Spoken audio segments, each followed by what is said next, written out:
السلام علیکم ورحمۃ اللہ وبرکاتہ۔ اعوذ باللہ من الشیطان الرجیم، بسم اللہ الرحمن الرحیم۔ افحسب الذین کفروا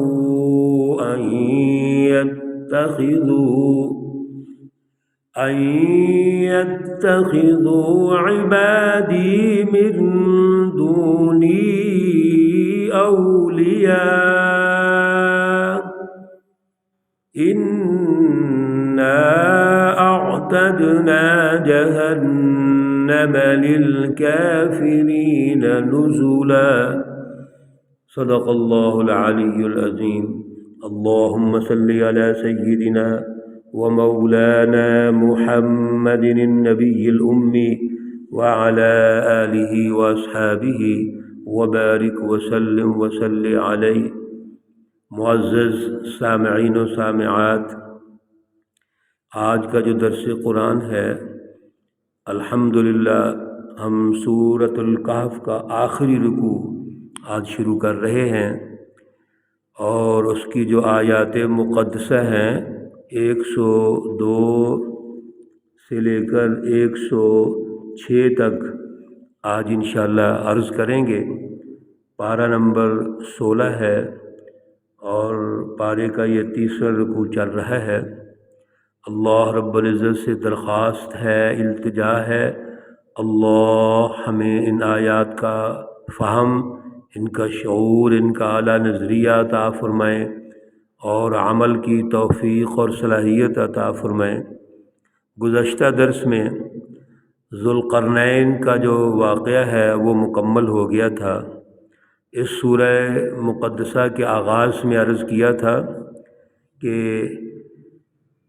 مشرکین مکہ نے 3 سوالات کیے تھے حضور نبی اکرم صلی اللہ علیہ وسلم سے۔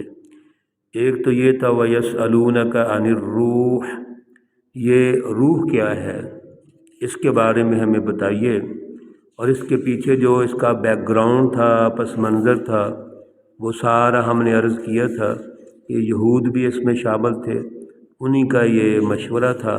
چنانچہ حضور نبی اکرم صلی اللہ علیہ وسلم نے اللہ رب العزت کی رہنمائی میں یہ سارا بتا دیا۔ دوسرا سوال ان کا تھا اصحاب الکہف کون ہیں، ان کی تفصیلات ہمیں بتائیے، اور وہ بھی الحمدللہ ہم پڑھ چکے ہیں۔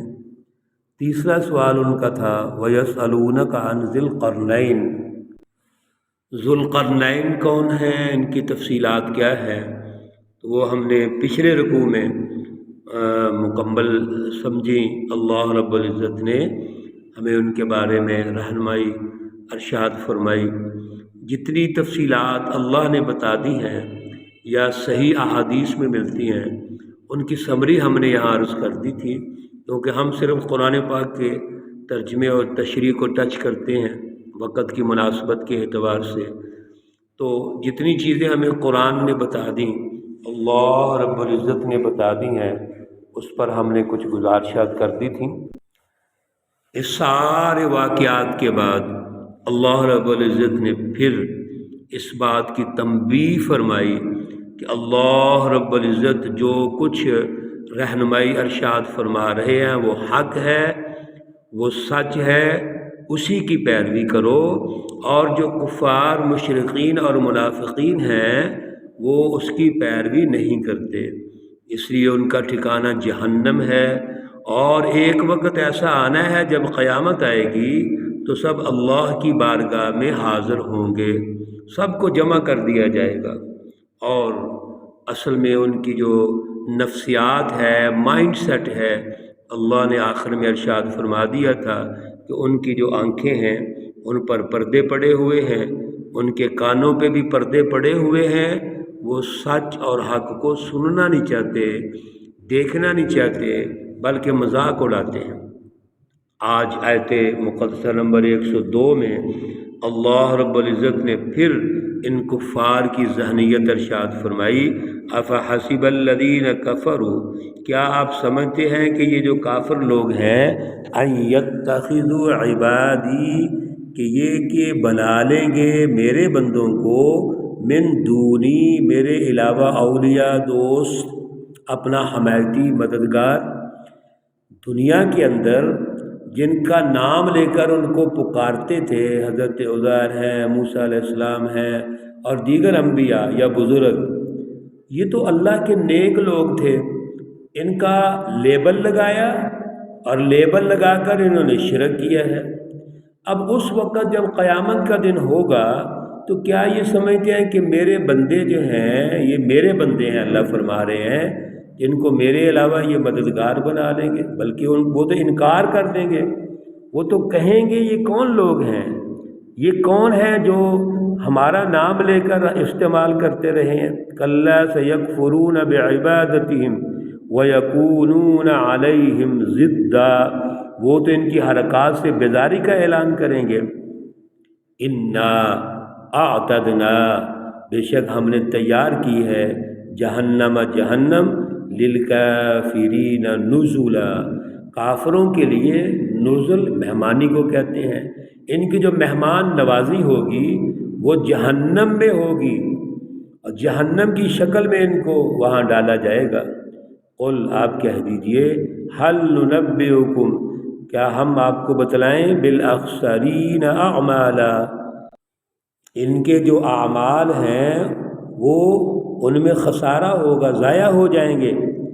الذین ضل سعیہم فی الحیات الدنیا، جو لوگ اس دنیا کی زندگی میں کوشش کرتے ہیں اور گمراہی کے راستے کو اختیار کر لیتے ہیں، وہ یہ سمجھتے ہیں، وہم یحسبون، یہ خیال کرتے ہیں، انہم یحسنون صنعا، کہ ان کے جو اعمال ہیں وہ بڑے اچھے ہیں، یعنی دنیا کی زندگی میں دنیا کے پیچھے لگے رہے، دنیا کی زندگی میں حزب الشیاطین کے پیچھے لگے اور اللہ کو چھوڑ دیا، اور بعض دنیا میں اپنے اچھے عمل کر کے ان کو بڑا سمجھنا شروع کر دیتے ہیں، حالانکہ کافر کا جو اچھا عمل ہے، جس کے پیچھے اس کی نیت ہی میں کھوٹ ہے، ایک منافق اور مشرک کی جو نیت ہے وہی ٹھیک نہیں ہے، تو اس کا عمل کہاں سے ٹھیک ہو جائے گا؟ اس کے اعمال تو ضائع ہو جائیں گے، جتنے بھی اس کے اعمال ہیں وہ سارے اعمال ان کے ضائع ہو جائیں گے۔ اس لیے اللہ رب العزت فرماتے ہیں، اولئک الذین کفروا، یہ وہی لوگ ہیں جنہوں نے کفر کیا، بآیات ربہم، اپنے رب کی آیات کا، ولقائہ، اور اس سے ملنے کا۔ ایک تو اللہ کی نشانیوں کا انکار کیا، اللہ کے جو نبی ہیں اللہ کی نشانیاں ہیں، اللہ کی رہنمائی کا انکار کیا، ظلم کا ساتھ دیا، شیطانی جماعتوں کا ساتھ دیا، اور اللہ رب العزت نے جو اپنے پیارے پیارے انبیاء کو مبعوث فرمایا، رسول اکرم صلی اللہ علیہ وسلم جیسی ہستی کو مبعوث فرمایا، ان کا انکار کر دیا۔ پھر اللہ رب العزت کے ساتھ ملنے کا انکار کر دیا، یعنی ان کا آخرت پر یقین ہی نہیں ہے کہ ہم نے آج اگر غلط کام کیا ہے تو اللہ رب العزت نے جزا و سزا کے عمل سے گزارنا ہے، اللہ سے ملاقات ہونی ہے۔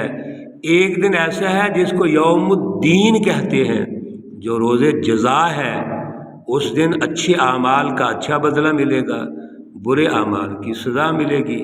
یہ سزا اور جزا کا جو تصور ہے انہوں نے اس کا انکار ہی کر دیا ہے۔ فحبطت اعمالہم، ان کے جتنے اعمال ہیں یہ ضائع ہو جائیں گے۔ فلا نقیم لہم، پس ہم ان کے لیے کھڑا نہیں کریں گے، یوم القیامہ، قیامت کے دن، وزناً، کوئی تول، یعنی قیامت کے دن ان کے ان اعمال کا وزن نہیں کیا جائے گا۔ بھائی وزن کیسے ہوگا؟ عمل ہوگا تو وزن ہوگا نا۔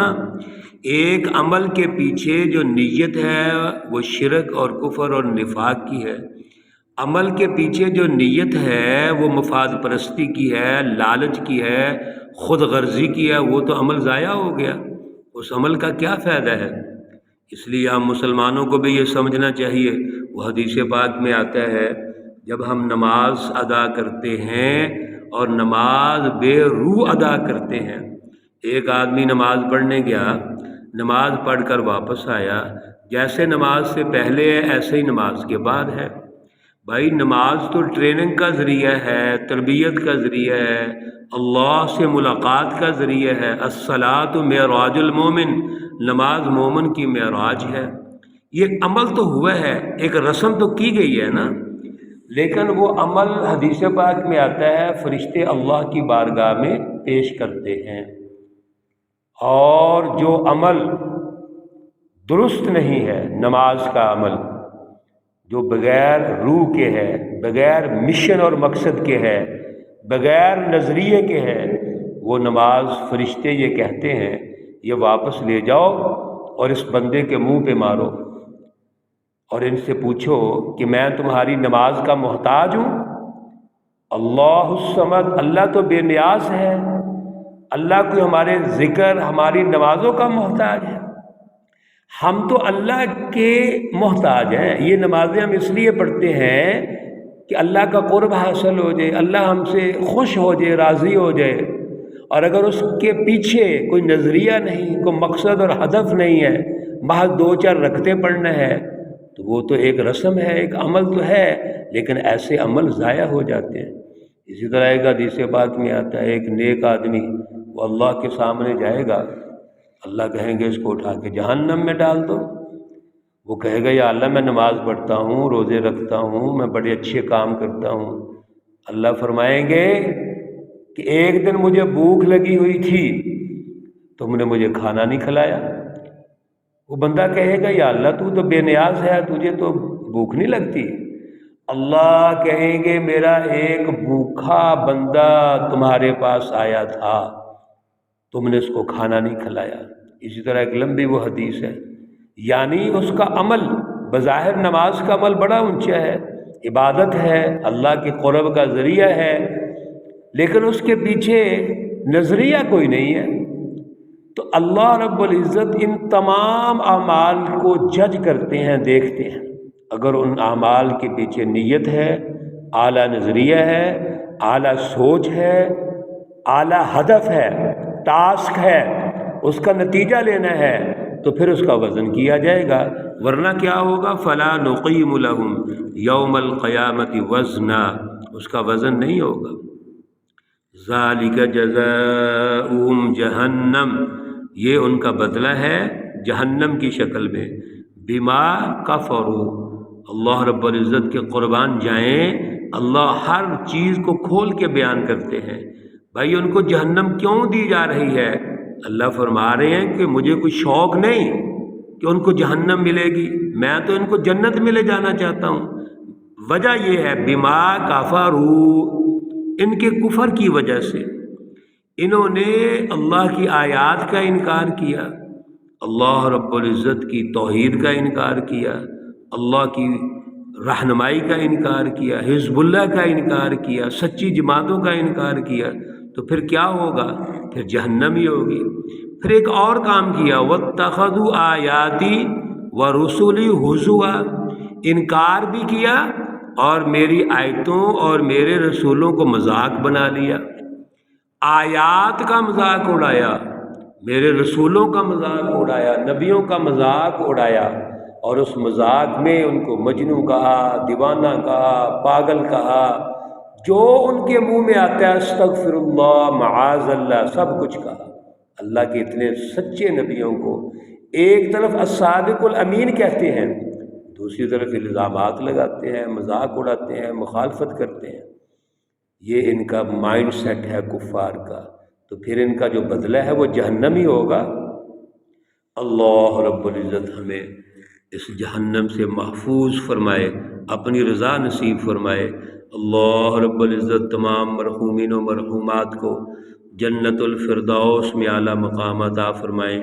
اللہ رب العزت تمام بیماروں کو شفائے کاملہ عاجلہ مستمرہ عطا فرمائے۔